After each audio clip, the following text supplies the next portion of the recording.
नमस्कार। YouTube channel social technical work SSR पर आपका स्वागत है। शिक्षा जब तक प्रत्यक्ष रूप से न दी जाए तब तक वह अधूरी समझी जाती है, क्योंकि शिक्षा ग्रहण करने में देखने और सुनने दोनों की महत्वपूर्ण भूमिका होती है।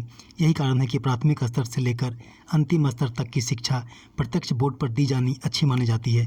खासकर बच्चों की शिक्षा के लिए तो प्रत्यक्ष बोर्ड अत्यंत ही जरूरी है। बच्चों में प्रत्यक्ष देखकर समझने की स्मरण शक्ति बहुत तेज होती है। अगर आपके घर में भी बच्चे हैं तो एक बार प्रत्यक्ष बोर्ड पर बच्चों को पढ़ा कर देखें, फ़र्क आपको जल्दी ही नज़र आने लगेगा। पहले तो सीमेंटेड बोर्ड ही नज़र आते थे, किंतु अब हल्के प्लाई और माइका के बने हुए वाइट बोर्ड ही अधिक बनने लगे हैं, क्योंकि इसे बनाना, इसकी देखभाल करना और इसे एक स्थान से दूसरे स्थान पर ले जाना बहुत ही आसान है।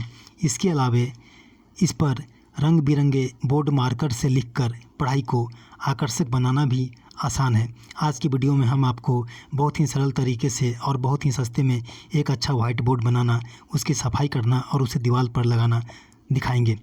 इसके लिए कम से कम 6 mm मोटे और 3 बाई 4 फीट के साइज़ के प्लाई और उसी साइज़ के सफ़ेद माइका की ज़रूरत पड़ेगी। आप देख रहे हैं इस प्लाई का साइज़ 3 फीट चौड़ा और 4 फीट लंबा है। 12 बाई 12 फीट तक के कमरे के लिए यह साइज़ काफ़ी है। इस प्लाई की मोटाई 6 mm है। इसके अलावा आप इससे अधिक मोटा प्लाई भी ले सकते हैं और आपको इस तरह के 3 क्लैंप की ज़रूरत पड़ेगी और 6 mm लंबे स्क्रू की ज़रूरत पड़ेगी, जिसे बोर्ड के ऊपरी हिस्से में समान दूरी पर लगाया जाएगा।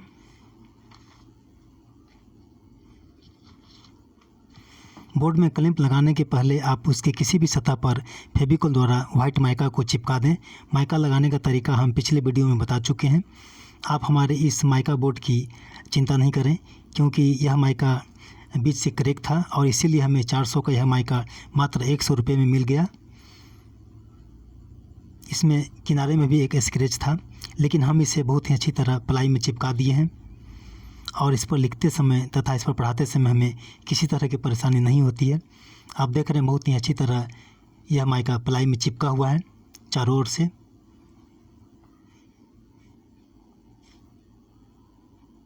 और ये बीच का स्क्रैच, इसे छूने पर भी आपको इसकी कटिंग का एहसास नहीं होगा, इतनी अच्छी तरह चिपकाया गया है। और ये दूसरा स्क्रैच, इसे भी छूने पर आपको स्क्रैच का पता नहीं चलेगा।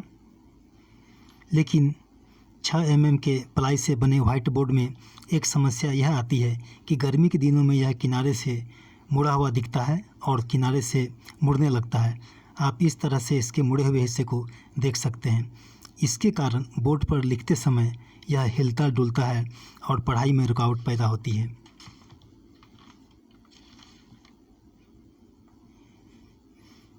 आप देख रहे हैं जब यह दीवार पर टंगा होता है तब इसके दोनों किनारे किस तरह दीवार को छोड़कर बाहर की ओर निकल जाते हैं।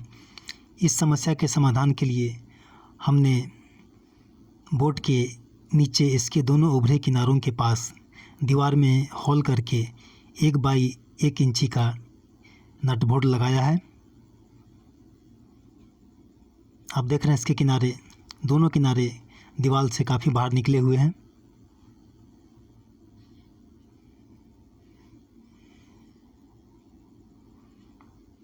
इसके लिए हम बोर्ड के निचले हिस्से के पास दीवार में 1 बाई 1 इंची का 2 होल करेंगे और उस होल में हम इस तरह के नट को सीमेंट द्वारा जाम करेंगे।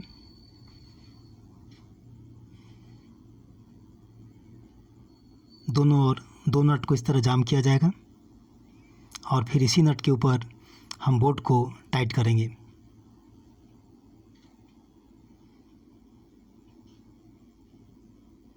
वाइट बोर्ड के ऊपरी हिस्से में लगे क्लैंप को फंसाने के लिए यहाँ 3 कीलें पहले ही लगाई जा चुकी है। इस प्रकार हमारा यह बोर्ड ऊपर में क्लैंप द्वारा और नीचे दोनों बोल्टों में लगे नट द्वारा फिटिंग्स में रहेगा। हम किए गए दोनों होल में बोल्टू लगा चुके हैं और बोल्टू आप 15 से 18 नंबर तक का ले सकते हैं।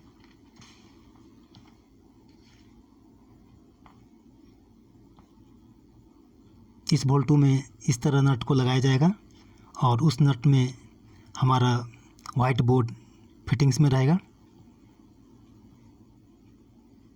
अब आइए पहले हम वाइट बोर्ड की सफाई कर लेते हैं। अगर बोर्ड पर लगातार 1-2 घंटा तक लिखने का काम होता रहे तो कुछ दिनों के बाद बोर्ड में मार्कर पेन के केमिकल के दाग धब्बे दिखने लगते हैं और ऐसे बोर्ड में प्रत्येक सप्ताह सफाई की ज़रूरत पड़ती है। इसके लिए हम कपड़े में हल्का पानी भिगोकर उसे बोर्ड को साफ़ करेंगे। अगर बोर्ड अधिक गंदा और दाग धब्बे वाला है तो इसके लिए हमें हैंड सैनिटाइज़र या बाथ सॉप की ज़रूरत पड़ेगी। हैंड सैनिटाइज़र की कुछ बूंदें बोर्ड के ऊपर डालकर उस पर हल्का पानी छिड़क कर भीगे हुए कपड़े से रगड़ते रहें। इसमें कुछ मिनट का समय लग सकता है, लेकिन इससे बोर्ड के ऊपर केमिकल के दाग धब्बे मिट जाएंगे। अधिक दाग धब्बे वाले स्थान पर थोड़ा ज़्यादा सैनिटाइज़र दें या साबुन दें और उसे रगड़ते रहें। इसमें थोड़ा ज़्यादा समय लग सकता है।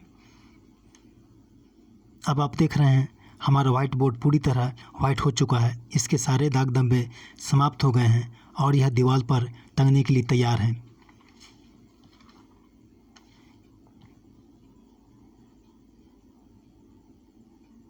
आइए अब हम इसे दीवार पर टांगने की तैयारी करते हैं। सबसे पहले हम बोर्ड के ऊपर में लगे तीनों क्लैंप को दीवार में लगे तीनों कील में बारी बारी से फंसा देंगे। ये तीनों क्लैंप तीनों कील में लगेगा। बोर्ड का तीनों क्लैंप अपने जगह पर कील में फंस चुका है।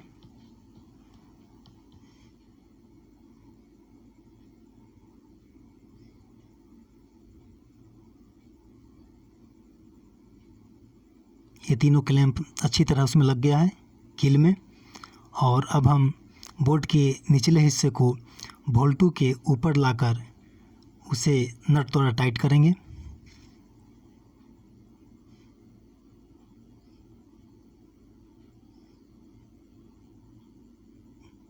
बोर्ड का निचला किनारा बोल्टू के ऊपर रहेगा और नट लगाने के पहले उसमें वाशर भी डाल दें ताकि बोर्ड अच्छी तरह नट के पकड़ में आए। और वाशर लगाने के बाद नट को उसमें टाइट कर दें। इस तरह बोर्ड उस बोल्टू के ऊपर नट द्वारा पूरी तरह फिटिंग्स में रहेगा।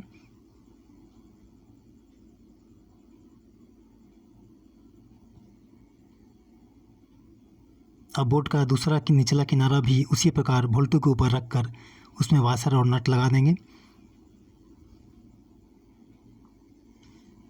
इस प्रकार बोर्ड का यह किनारा भी दीवार से चिपक गया है और आप देख रहे हैं नीचे से ऊपर तक यह बोर्ड दीवार से बहुत अच्छी तरह चिपका हुआ है। पूरे एक साइज में यह दीवार से चिपका हुआ है। अब यह ना तो हिलेगा डुलेगा और ना ही इस पर गर्मी का कोई असर पड़ेगा।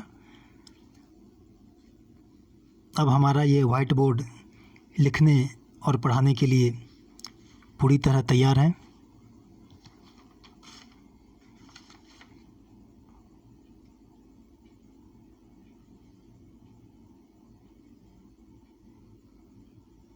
दीवार में यह बहुत अच्छी तरह फिटिंग हो गया है।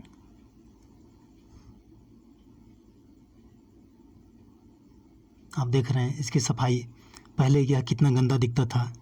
इस पर अब आप खुद भी पढ़िए और बच्चों को भी पढ़ाइए, लेकिन हमारे चैनल और वीडियो को लाइक, शेयर और सब्सक्राइब ज़रूर करिए। धन्यवाद।